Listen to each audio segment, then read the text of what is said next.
Given his history using offensive language, it has become hard for President Donald Trump to make headlines simply for what he said. Yet on Wednesday, he did just that by referring to a group of immigrants as animals during a roundtable discussion about immigration policy in California. "These aren't people," Trump said on record. "These are animals and we are taking them out of the country at a rate that's never happened before. And because of the weak laws, they come in fast. We get them, we release them, we get them again, we bring them out. It's crazy." On Thursday, Trump said his comment was in reference to members of the gang MS-13, a criminal group with Central American roots that originated in Los Angeles in the 1980s. "When the MS-13 comes in, when the other gang members come into our country, I refer to them as animals. And guess what? I always will," Trump said.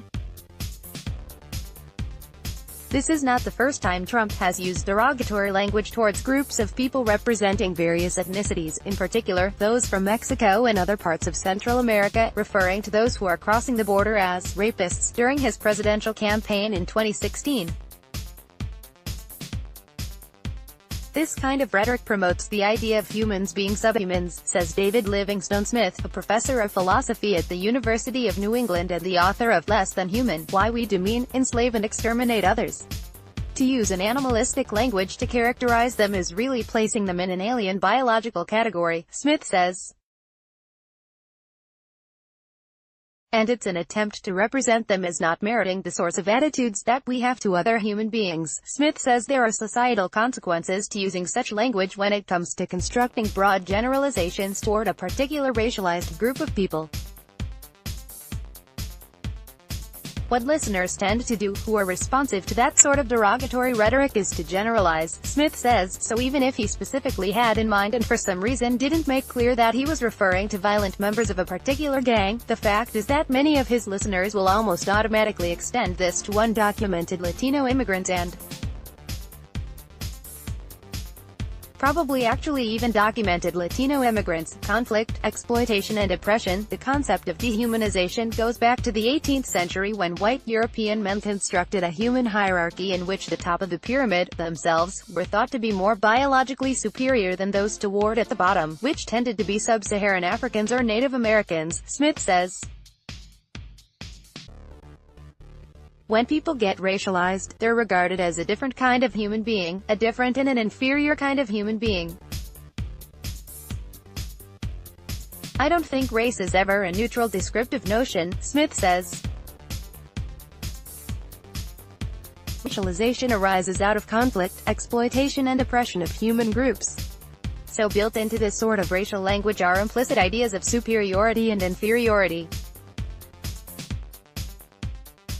When you dehumanize people, you just push them one step further out of the category of the human entirely and into the twilight zone of subhumanity. Some earliest known examples of dehumanizing language, Smith says, can be found in Aristotle's Thesis of Natural Slavery, which argued that anyone who was not an aristocratic Greek had intrinsic defects.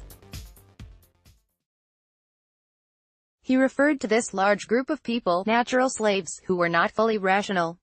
They weren't quite like cattle because they were capable of what he referred to as a passive rationality, but he thought they benefited from being enslaved so they could vicariously benefit from the superior civility of their masters, Smith says. This same line of thinking formed the foundation of Spanish colonists who made their way through the Caribbean, Smith says, in what is now known as Latin America. The darker parts of history tend to feature dehumanizing language. In the post-Civil War South, African American men were consistently referred to as beasts and bloodthirsty animals, Smith says. In World War II, people of Japanese origin were grouped with creatures that were sought to exterminated, such as lice. Americans were also referred to the same terms by the Japanese, Smith says. Furthermore, in the most extreme cases of dehumanization, genocides, the hatred toward target groups goes into one of two: unclean creatures, Smith says, disease organisms, such as lice, leeches and parasites, or bloodthirsty predators. Given the long line of history that dehumanizing language has had, Smith does not think the growing movement of using such rhetoric, be it Trump or someone shouting derogatory statements on a YouTube video, is anything novel. What is new is a shift in what has become socially acceptable to say out loud, as opposed to within the confines of one's living room, which was one of the largest appeals of certain subsections of white America to Trump in the first place. What's happened in the current regime is that attitudes that were previously regarded as socially unacceptable to express publicly have now been given permission to, Smith says. This was part of Trump's appeal, that he sort of gave permission for people to be authentic.